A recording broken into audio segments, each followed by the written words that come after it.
The game to be played tonight is for the highest stakes of all. A man is going to wager his life. Climax presents Casino Royale from the bestseller by Ian Fleming.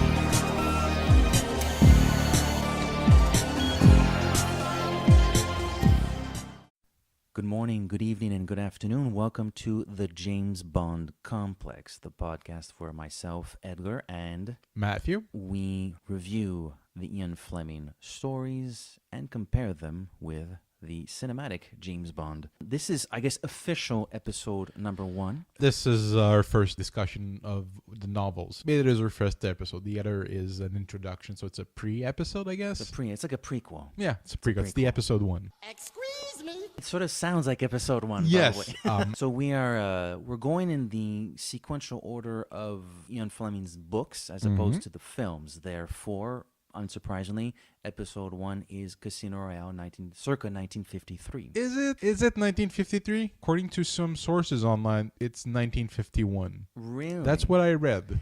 You've been doing more reading than me, which will probably come across throughout this episode. I read the book for a few times already, and I reread it for this episode, but I had a feeling headed into this afternoon's recording session you were coming a little bit better equipped with the history behind the book. I know a little bit of the history, and I did some reading, but you came with about 15 pages worth of excerpts and notes on those excerpts. I don't have any of that stuff. I'm like, I know the book. I'll just talk about it. I know the book too. I reread it. I've listened to an audio recording of it. Yeah, I took notes and I searched online. They discuss a few dates. They discuss a particular event in 1946 where France made prostitution illegal, which wasn't the case. But that background information in the book. It's sort of current, but it's happened a few years ago. Well, actually, we don't know. A few months ago, a few years ago. I think there's another mention of another date of 1950. Some of the research I've found online, it could be 1951. Interesting. I went by the publication date, but you could very well be right. I guess, shall we talk about the plot a little bit? I guess we should. So what happens in Casino Royale? Tell me. I don't know. Well, it looks like you're as lucky as they say. Hey? Oh, you're a legend, old boy. Cod Sense Jimmy Bond, they call you. I knew you right away. Aspiring paymaster Lashif has made some bad investment and lost most of his Russian employer's funds. Desperate to recoup his lost capital, he heads to Casino Royale, where he hopes to make his money back by gambling at the baccarat table. To oppose him, M, the head of the British Secret Service, has ordered James Bond, Secret Agent 007, to face off against Lashif. The agent's objective is simple: beat and bankrupt Lashif, thus ensuring his destruction and the humiliation of Smersh, the Russian espionage organization that employs him. After multiple assassination attempts and losing at the baccarat table only to have his losses covered by CIA agent Felix Leiter, Bond finally wins and bankrupts the Russian agent. Now desperate, Lashif baits 007 to a trap by kidnapping the secret agent's assistant, Vesper Lynn. Captured, tortured, and nearly dead, the secret agent's life is only saved by the arrival of a Smersh operative who murders Lashif and his cronies, but leaves James and Vesper alive. Seemingly chained by the ordeal, Bond confides in René Mathis, his French contact during the casino job, that he's considering giving up his life as a secret agent. After recuperating for a few weeks and enjoying a brief passionate affair with Vesper, the agent's happy ending is taken from him when Lynn kills herself, leaving only a confession letter. She was a double agent working for the enemy. Now alone, angry and grief-stricken, Bond swears vengeance upon Smersh. And thus ends Casino Royale, 1953. Be fair, Mr. Bond. It's all in the game. We're both gamblers. And I've lost. Essentially, I think one of the terms that we'll be using, I'm sure, in this episode and for the next few books is Smersh. Smersh. Smersh. Smershspion. That's just great. Say it with the Sean Connery. Smersh. Smershspionem. It is. Which is a fanciful Russian term for death to spies. They're not really an espionage branch of the Soviet Union. They're more an assassination, but not even foreign agents, they kill their own. That's basically their raison d'être. That they kill people they can no longer trust from their own units. It's my understanding, having read the book, that this Le Chiffre, he needs money. He's done some bad investments. We'll get into that. And so they say, let's get rid of this guy. So he needs to make up his deficits in order to not be assassinated by Smersh. Whilst Bond and some friends, among them René Mathis of the Deuxième Bureau, which is like the French... Yeah, French CIA. French CIA and the CIA. Good old Felix Leiter from Texas. Although he's not good old Felix Leiter. We meet him for the first time here. And someone from the... not the Treasury. I think Vesper Lynd's the Treasury in the film, but she's sort of she's a liaison. She's from Station S. Yes, she's a liaison. She's... I can't remember what the Station S is in the book. But she's from Station S. So that's her boss in the book. Just before we hit record, we actually talked about a little bit the background to the story. And there is a chapter in the book that lays out Le Chiffre's background. And among the enterprises he invested in was... brothels. Brothels. They were recently made, at the time of the book, obviously. Yeah. They were recently made illegal in France. And he buys a brothel in January of 1946. Couple months later, in April of 1946, the French passed La Loi Marthe-Brichard on April 13th, 1946, and it made prostitution illegal, and they closed all the brothels. So he made the worst investment at the worst possible time. Good at predicting numbers, but not that good at predicting what politics will... the hammer of politics and bureaucracy and social mores. I don't think he's that smart. He's not named Le Chiffre because he's good at math. He's named Le Chiffre because he infiltrated Europe after the war, pretending to be an amnesiac. He got his name Le Chiffre because he's just a number as a passport, so he's a Le Chiffre. He's a number, so that's how he gets a number. He's not good at math. They gave him that for the film. I think they probably wanted to make him a little bit more contemporary and cool. Yeah. For a villain, cool in the film. Whereas, in the book, certainly Fleming's description of him, the red hair and like the little black eyes.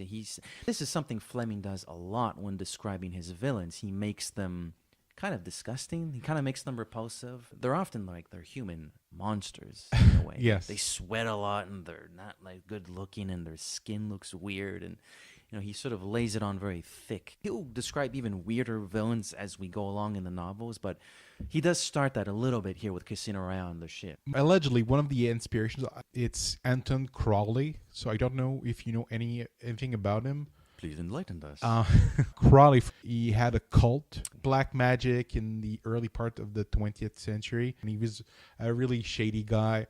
He inspired other fictional characters. In Ghostbusters, they talk about a bunch of people doing ceremony on atop skyscrapers to bring the end of the world. That's actually a reference to really? Crowley, yeah. Nice. And he wasn't alone. He had close to 1,000 followers when he died. They conducted rituals up on the roof. Bizarre rituals intended to bring about the end of the world, and now it looks like it may actually happen. The more you know. Yeah, So and knowing's half the battle. it's allegedly the inspiration for Le Chiffre. Most of the pictures I've seen of him, he looks very scary. He doesn't look like Orson Welles, does he? A little bit, but Really? well, he's fat, so Well, yeah. late Late period Orson yeah. Welles. Okay. Let me try and find a picture. And you were saying black magic, and Orson Welles was a bit of a magician himself. Yeah, it but- all makes sense now. I see what Fleming was doing. Very well played, sir. So if you want to, I'm showing you the all part. Yeah, I'm trying to look on. Wow, yeah, that is. That's a scary dude. Yeah, that is one ugly mother effer there, right there. That Like is those are him younger apparently, but and some of them. But that's the Interesting. picture I've seen often is him bald. There's a little bit of cinematic Blofeld in that Also. face too. Yeah, let's talked a lot about our villain. We haven't talked about our hero. Our This is hero. a James Bond book. It's called a James Bond book. So interesting character in this first book. Would you say he has an arc? Because usually a story has plot. Bond did A, B, C, D, and then Z happened. And a story has theme, it has arc, it has emotions. For the number of times I've read this book, maybe there's I'm still undecided. Does James Bond have a character? A lot of this book for characters, it's undefined. I think Bond is probably the most defined though, and he has an arc. What happens to him in this book probably sets him for the rest of his novel life. It's his mission.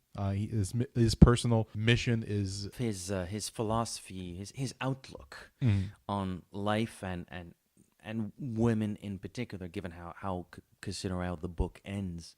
That certainly influences him as he goes along. Because the books, there is a little bit of bondage between the stories and the book. They are interlinked a little bit, certainly a little bit more than the movies, although some of the movies are interlinked. The books, you do get a sense that, Casino Royale happens, then Live and Let Die, and then Moonraker, and so on and so forth. So yeah, I guess I would agree in the sense that the way he thinks of women and of his enemies is influenced to a degree in Casino Royale. I guess I was asking the question more because it's funny, Fleming's description of him character-wise, personality-wise, he certainly doesn't seem to smile or laugh a whole lot. Maybe he chuckles once or twice after he's won the card game and he's eating with Vesper Lind. But by and large, he makes it very clear that a person in his position has the privilege of ordering very particular foods and drinks and clothing and cigarettes, and he indulges in that, which I suppose is a personality trait. He's very serious about the mission, which, again, I suppose is a character trait, but at the same time, it's also not that much of a character trait. Okay, so he takes the job seriously.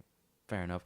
Again, I like James Bond in the book. He's interesting. I think it's one of those cases where as the book goes along, I'm intrigued about who he is, just because I feel like we never get that. We get just enough to know kind of who he is. But by the time the book ends, I'm not like, oh, yes, I can describe James Bond. Like, I can paint a picture of who James Bond is and all his emotions. Like, not really. No, not really. But he goes through an evolution. He starts the book and he just wants to do his mission. He wants to be done with it. He has no intention of killing anyone. He just wants to beat the Le Chiffre and be done with it and eventually maybe get the girl. That's his main motivation. He does that, but I think what defines James Bond is everything that happens after when he loses. I think he loses and the villain actually is a bigger threat than he assumed initially, and he's not prepared for that. And even after that, we'll spoil the goddamn thing. Oh, for sure. He gets his balls smashed to it. He gets his thunderballs rocked. He gets his thunderballs rocked.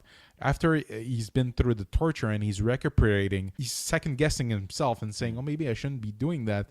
And it's only when Vesper is exposed as a villain, as a traitor, that he goes, no, screw this, I'm all in. Like, he reinvests himself into his careers as a spy, because for a while it looks like he's going to quit. He's not going to be a secret agent anymore, and it's not only being tortured but also having his heart broken, and a little bit he's humbled by the experience at the end of the book.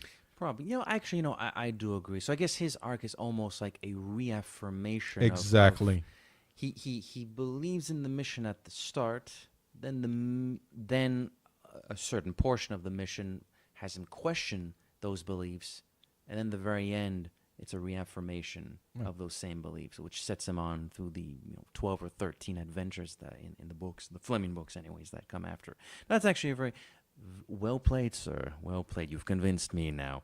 And again, it's not like I didn't like. I wouldn't have read it 5 times if I didn't like the book. But I never really got a very clear picture of who he was as a guy, except the fact that he likes hot women. He's very particular about his food and drinks. He smokes 70 cigarettes per day. 70 cigarettes is insane, in my personal opinion. Medically speaking, it's insane as well. Biologically speaking, it's insane. And he's supposed to be fit. Actually, I think, no, in fairness, I think we kind of learned this more in later books, but he's supposed to be incredibly fit. Yeah. That's impossible. He eats like... I almost want to talk about Live and Let Die because I feel that's the book where he really starts chowing down. But he eats some really interesting things in this book, and he eats a lot.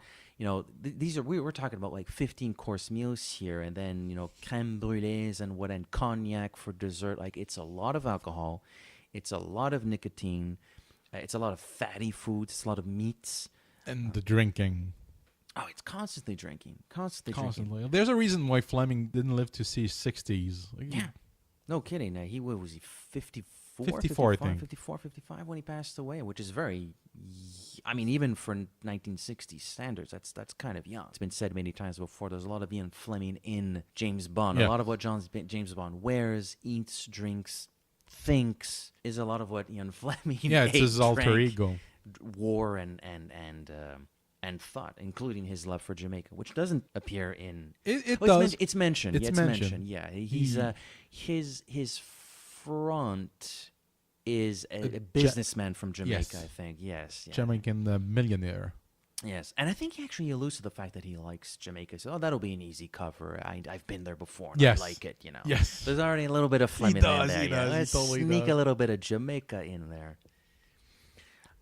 So you know, we got a lot of other characters in this book. In fact, some very important characters. Yes. You know, I'm thinking of some of the supporting players like Felix Leiter, who's a CIA agent from Texas, and René Mathis, who's from the Deuxième Bureau, which is the as you said, the CIA, the French version of the CIA.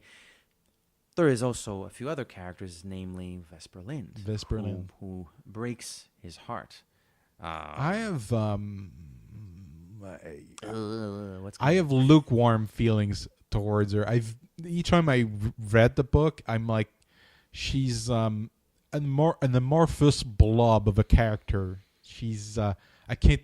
Welcome to the world of Ian Fleming. She's just she yeah, but she's meant to be this great love. In the other novels, it's mentioned that he visits her tomb every year around the time of her death, and I don't get it. I think we're going to be on agreement in that she's obviously described, you know, as being rather voluptuous and particularly a very physically attractive woman, and certainly some versions of the novel where they draw her on the cover, she usually looks very sexiful. But certainly character-wise, she seems to be obviously maybe a little bit out of her league. She seems to be very impressed when Bond is ordering all these foods. So already she's sort of a little bit out of her league. You know, she's like the little girl who's joining the old boys club. So there's a little bit of that tone, I feel, as the book goes along. Or I didn't think we get a sufficient sense of James Bond. I think that's even less the case. Or if we don't get a sense, it's even more the case with Vesper Lind. Yeah, like, why would he fall in love with her? There's a little passage, I believe it's as he's recuperating, your favorite part of the book. Oh. And Said no one ever. Yeah, and she, you know, she's at his bedside, and I feel terrible. I've been on the beach, and you're here, you know, nursing your cojones. There's a little passage saying, like all hard men, Bond was prone to softness when women are behaving like that. So that's sort of like a weak version to fall in love with someone. They've known each other because the Baccarat game is in June, and she commits suicide in mid-July. Yep, that fits with the timeline I have. And he's out for a coma for a few days. Yeah, during he's that in time. and out. He's just. I think they keep him under for a while because it's hours that they smash his testicles.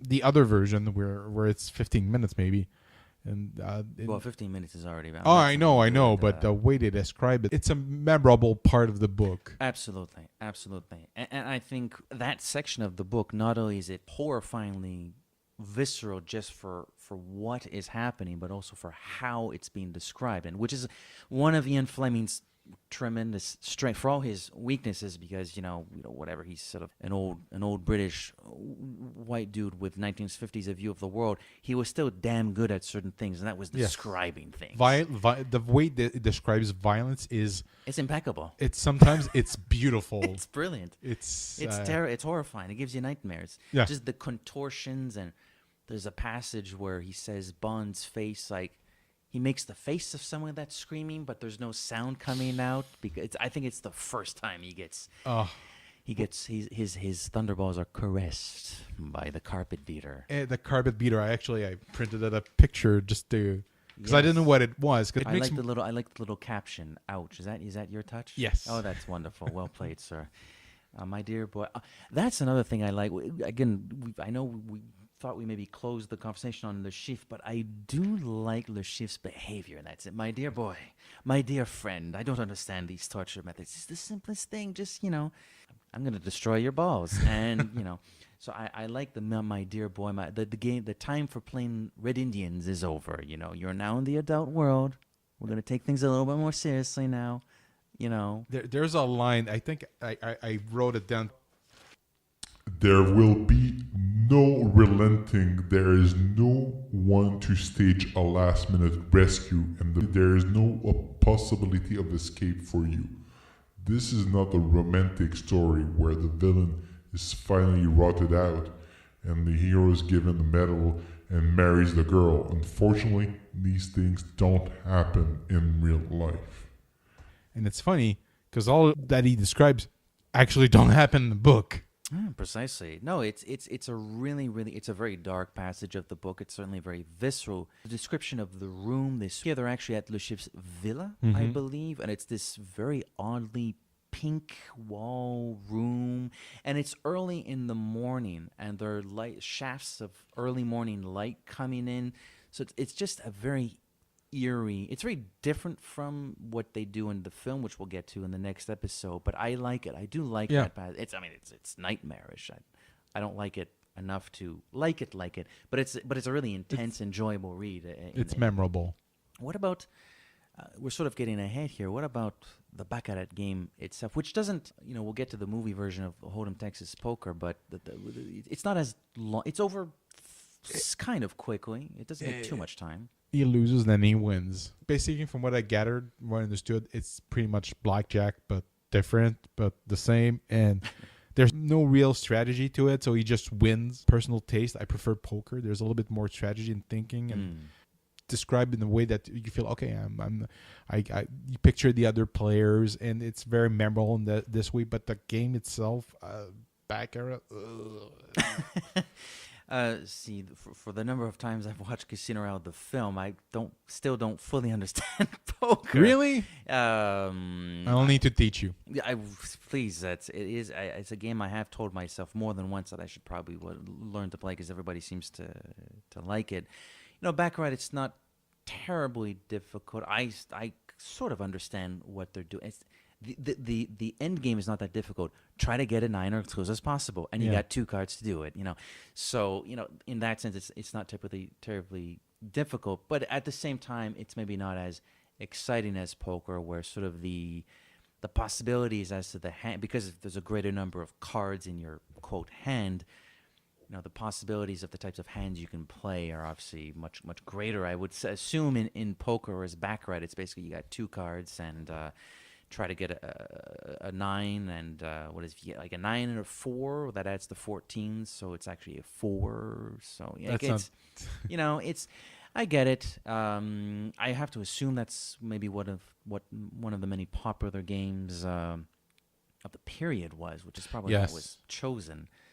Do we not see Baccarat in Dr. No at the start of the film? Isn't that what they're playing? I think it's Chemin de Fer. Chemin de Fer. I agree. It's not terribly exciting. Like, I enjoyed enough. When it's over, which is like after 20 pages once it starts, I'm not like shedding any tears because, oh man, I wanted more Baccarat. No, I'm good. It's fine. We can go to the... Nobody ever said, oh, I want more Baccarat. And no one ever said that in the history of the world. What about guys like René Mathis and Felix Leiter, who show up a little bit in this book? We sort of get a little bit of a sense from them. They both seem to be... Certainly Felix Leiter seems to be a bit of... would I describe him as maybe not a happy-go-lucky kind of a guy, but he seems to be kind of positive-minded. He seems to be like a cool guy. He seems, it's hard for me not to picture Jack Lord, and all I did was picture Jack Lord with sunglasses. Yes, one of the great. No, the best. That'll be a bonus episode, listeners. Yeah, no, Felix Leiter is cool. He's not. Yeah, he's not there as much as René Mathis, but he's there enough to get a sense that he's probably. You can understand why there's a bit of a buddy relationship that blooms pretty quickly between him and Bond, and then you do get René Mathis, who's maybe not as colorful as Felix Leiter, but he seems to be a pretty swell guy too. He comes into Bond's hotel room pretending to be someone installing a radio. Yes. I believe. Oui, bonjour, monsieur. I'm here to install your radio, and there's some sort of an opera happening from Rome, I think, and there's a little bit of. I've got so much detail on that particular radio, and the show that he listens to is actually a show that aired until the 1980s. 1980s. Yeah. Really? Apparently it was something that was on all the time, and it lasted until the 80s. The radio thing kind of baffled me. I'm like, that's his cover? He's a radio installer? Well, it does sound kind of corny looking back, but then you think of it, what were they called? The Muntzes? The Muntz couple? Yeah. Just in the room above, I yes. believe. And I think the idea behind that is to interfere with Yes. their frequency. So, you can sort of, it's a little corny, but strategically for spies, I guess It makes sense. Yeah, it makes sense, It's just unexpected. Knowing the books, that character comes back multiple times. In the novel, he feels more like he's a contemporary of Bond. He's about the same age. They've known each other because of a previous mission. Yes, that's true. That's mentioned early in the book, I think. The early part of the book is actually kind of interesting. It starts at Casino Royale. Bond is sort of, he hasn't started competing with Le Chiffre, but he's about to in a day or two, something like that. Then it goes backwards to when he actually doesn't even go backwards just yet to when he got the mission. It goes back in time to when M is briefed about what might be the mission, and then Bond is briefed on the mission. Yeah. That's an interesting way to certainly, for a series that, this is the first book, so there's no template yet. It's a bit of a artsy way of doing it, I guess. It's like, let's go back in time. And I do like, you don't see M we don't see him that much in any of the books, but I do I do like him in here where he's reading the description of what another department, their description of what this mission might be, and what's the pronexisme or something like that. He doesn't, what the hell is this word? And, when just write it in bloody English, please. So you do get a little bit of that grumpiness, that classic M grumpiness. It's already there near the start. We don't see Moneypenny, do we? She's mentioned briefly, right. but she's not a character. She's just a name. Right. She likes Bill Tanner, I think, because doesn't she say she liked Bill Tanner? Is that? He's a swell fellow. She likes it when he swings by and goes into M's office or something like that. I don't have much about Bill Tanner. So, we've dabbled in plot and character a lot, but I think one of the things we're trying to accomplish through this podcast series is also maybe understanding the background of the book and maybe what influenced in Fleming himself. So I say we, but maybe this week, you. You mean me? Yeah, I definitely mean you.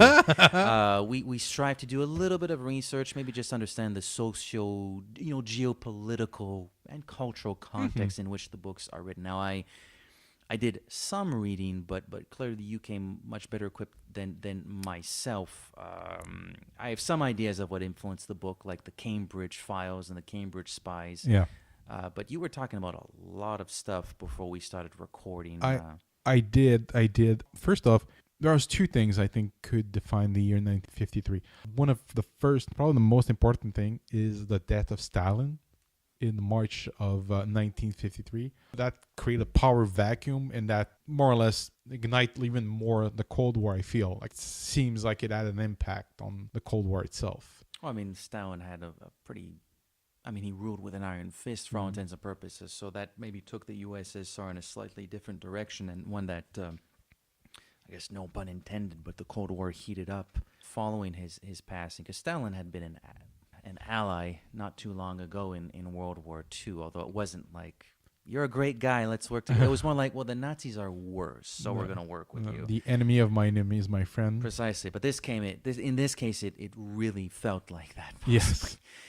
Well, speaking of the Cold War, the fact of the matter is, the villain in this book and in the next 2 or 3 books is the Soviet Union. Le Chiffre is an agent of the USSR. SMERSH, the assassination group. So certainly the Cold War is looming over Europe and the United States at this time. So that obviously has a huge influence on why Ian Fleming chose to include that pretty massively in the book. On June 1953, I was looking for the year. I'm like, you're talking about 1953, Matt.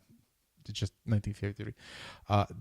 Julius and Ethel Rosenberg. I don't know a lot about him. I've heard about him when the spy stuff is mentioned, but there were a couple that were caught spying for the USSR, and that's how allegedly, or probably allegedly, the Russians were able to get nuclear secrets because they passed them from, and they were executed on June 19th. And I think Truman announced that the USA had hydrogen bomb on January 7th, and I think, let me see, I think by the end of the summer, or before the end of the year, USSR also admitted that they had the hydrogen bomb. So there was a fight or a competition to who's going to get the bomb. Are you going to get the bomb? I'm going to get the bomb. There you go. Also, it's the end of the Korean War, which doesn't play in the Bond novels, but plays in the Bond movies. It does, but again, it's still a product of the Cold War for all intents and purposes. I mean, we won't get into the history of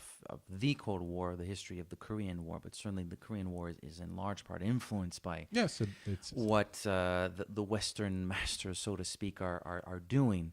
And it's interesting that you brought up the two agents that were caught spying for the USSR and getting secrets about the hydrogen bomb, because Vesper Lynd turns out to be a double agent herself. Yes, so she does. That made headlines. It was a big controversy, or as the English would say, controversy.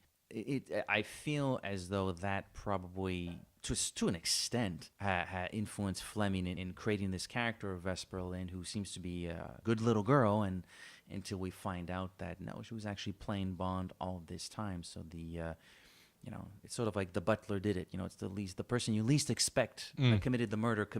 With the person you least expect to have maybe given away Bond's secrets to the Chiffre and Smersh. Well, it turns out to be her, the very woman, the very person he was going to ask her hand in marriage.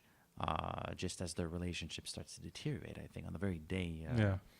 So double agents, Cold War, certainly that plays a large part in what makes up Casino Royale, the book. And also have a few notable births. Author Sebastian Fox was born. That's a name that might come up in many episodes from now, but yes, I know who that is. Yeah. He wrote, I think it's Devil May Care. Yeah. See, I haven't read that one. A little known actor, you probably heard about him. It's Pierce Brosnan, was born on May 16th. Rings a distant bell. Yeah, just might have played the part. Also, I have an actress here.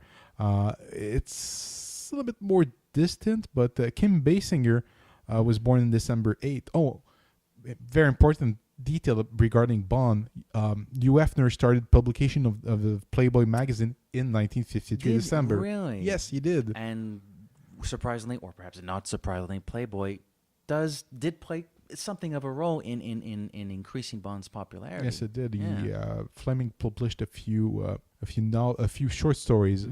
In Pages magazine, was even featured in On Her Majesty's Secret Service. One of my favorite scenes, actually. I love that scene.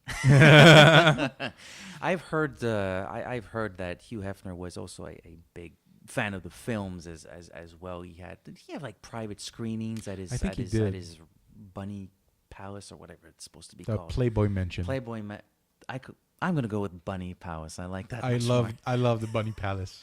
So yeah, and they would play the Bond films sometimes. Pierce Brosnan, 1953. Mm-hmm. There, wow. Jeez. Well, Kim Basinger, Domino in Never Say Never Again. Absolutely, we salute you, Kim Basinger. That's I salute you. I salute you. Oh yes. If not for that, for Batman. Batman. It's true. She's Vicky Vicky Vale. Vale, and I was about to start describing one of my favorite Batman scenes, but this is a James Bond podcast. We wanted to maybe broach like leftovers, maybe what didn't make. Oh, I have notes on that too. Do you really? I do. I defer to you, sir. I'm Bond. You're M. You know more than I do. Okay. So, elements from the novel not used in the movies. There's not much. I'll admit there's not much. There's a lot in the movie that's not in the book, but we'll get to that in the next episode. Exactly. But there's some stuff from the books. There's some stuff which you would need to change it, but there's little notions in the books that amused me. The Munces, for example. just the idea of a little couple, maybe a middle-aged couple, maybe I'm thinking Winton Kid.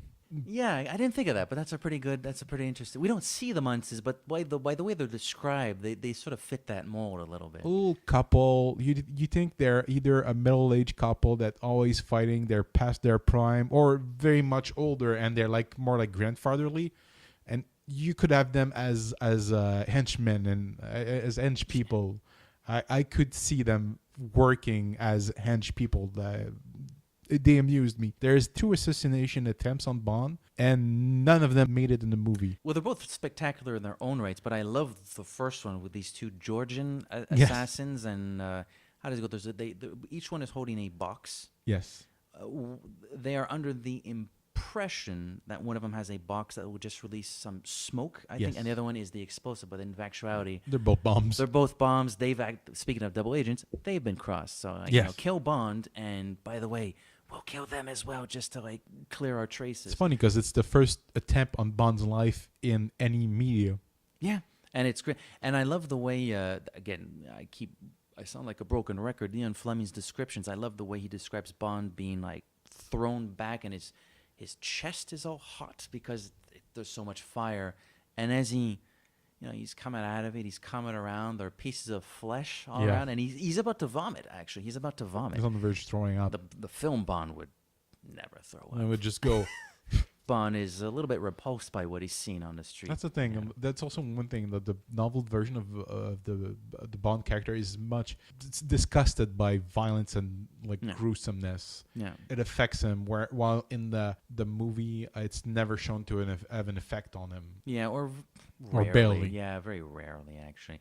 The other attempt on his life, which is during I was about to say poker game, which is during the Baccarat game.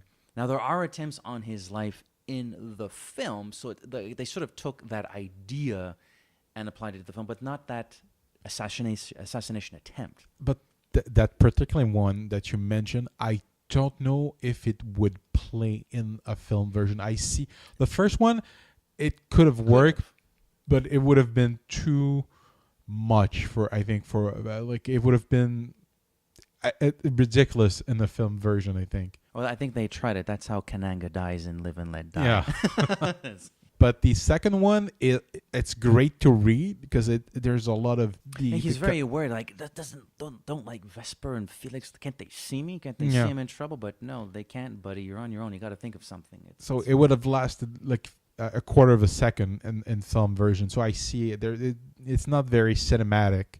It ends in kind of a fun, he pushes himself away from the table. I'm moving from the mic. He pushes away from the table, which means it's a cane which is actually a gun, and because of the pressure of the chair swiftly falling to the ground, while the assassin behind Bond loses grip of the cane himself, and it reads kind of funny actually. Which is I like the description. The first assassination attempt, we hear about it after Bond has left the table where Mathis and Vesper are, and their chairs are sort of blown back. Every time I read that description, I just see 2 almost cartoon characters, whoop, they're just blown away by the wind. Yeah, maybe it would not have played out that well on film. I see why they did what they did in the movie, but the Munces, that's something they could bring back as hench people. Yeah, Babs McGee, if you're listening. Hey, who's writing this thing? Neil Purvis and Robert Wade and Neil Purvis? Yeah. If you guys are listening. The Munces, the movie. Yeah, Bond 25. Maybe they get Blofeld out of prison. Well, why not? But why not? The thing is that there's such a pair of little characters that they don't even get a physical description. You can do whatever you want with them. Absolutely. But the idea of a little old couple being a threat to James Bond, it's amusing to me. It's a little bit like Winton Kid. There's something amusing about it. So there's something else that actually just came to me. One of the biggest moments in the film is the extremely brief car pursuit, which sees Bond's car flip over. It's something very different in the book that makes his car flip over. It's kind of cool, actually. I kind of like it. In both movies, in both the movie and the book, I think he's drunk. That's always been my theory about the... I'm sure he is, but still, the spikes on the road probably didn't help. No, it didn't. I love the film version, but we'll discuss it when we get there. I know we got to stop. We apologize profusely, listeners. I'm sure you can tell that we're big fans of the film. We'll get to it next episode. Stay tuned, but still. I like the fact that in the book, for a very brief stint, Fleming actually takes us to Le Chiffre's car. Like, we're suddenly in his car describing the action, and then we get back to Bond after his tires have exploded. Now that you say that, it makes me realize that there's a description of Vesper in that part of the novel where she's just a pair of legs and her dress is tied over her head. To me, that sums up that character. That's what she is. I think he uses a trussed chicken. I think is the terms he uses twice. I think even Bond says that you look like a trussed chicken. So harsh, Matthew. It's not. Well, I'm a big fan of the cinematic interpretation. It's just I don't think that character is fleshed out very well in the novel. I don't think anyone could argue that she's a very well-defined character. Yeah, it's one of those things where you read the book and unfortunately for Bond, their relationships begins to disintegrate on the day he has decided to ask her hand in marriage. And you I'm reading it going, so she's the one he wants to marry. What the heck were the previous women in his life like, if that's the one he wants to marry? Again, if you've seen the film, it's one of those weird things where despite Ian Fleming's great descriptions, I'll still sometimes see the evergreen in my head when I'm reading the book.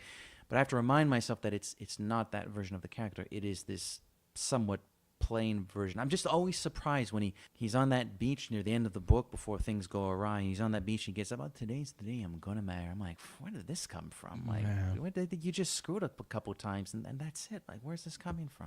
There's a thing sometimes in movies where you have two characters that get thrown into an action movie, like Towing Inferno. I think there's a janitor that falls in love with a rich heiress or something, and of course going to stay together. And you follow, if you were to make a sequel 2 days later, of course they don't have anything in common. They were just put in a very intense situation, and they did what they had to do, and it's the end of it. Towering Inferno, you might say the passions ignited.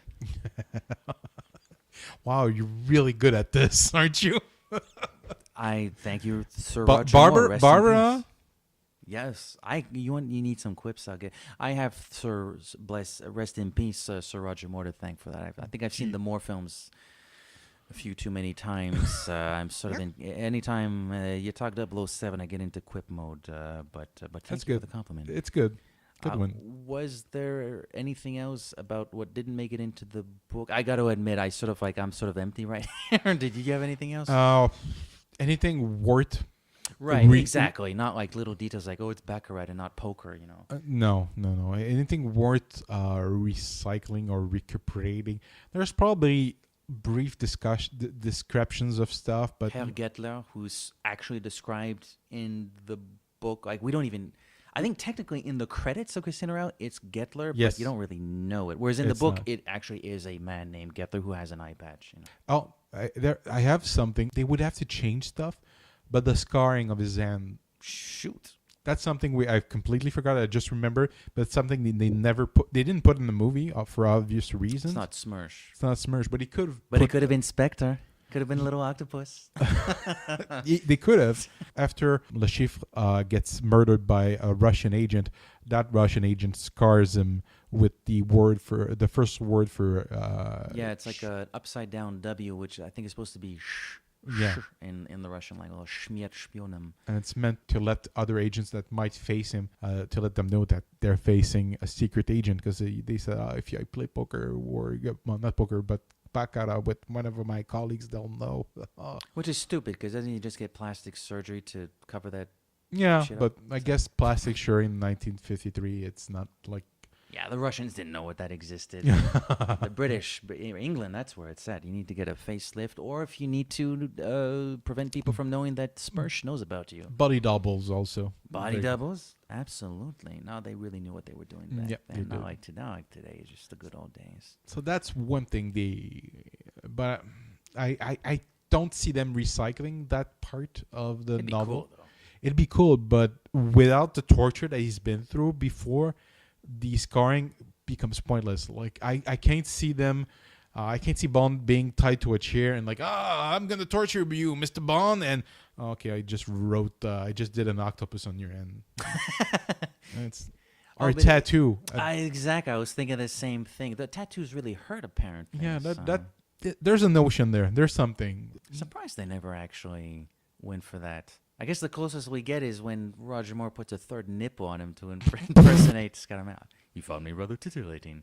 You know, that's as close as we get in the books, folks.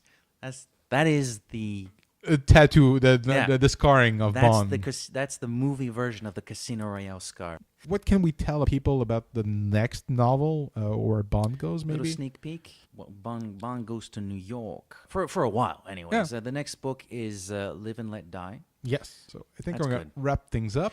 You can reach us at thejamesbondcomplex.com. I'm at Twitter at _OH_pop. In other words, double pop. Matt? I'm at Matt Auclair on Twitter. James Bond will return in Casino Royale 2006.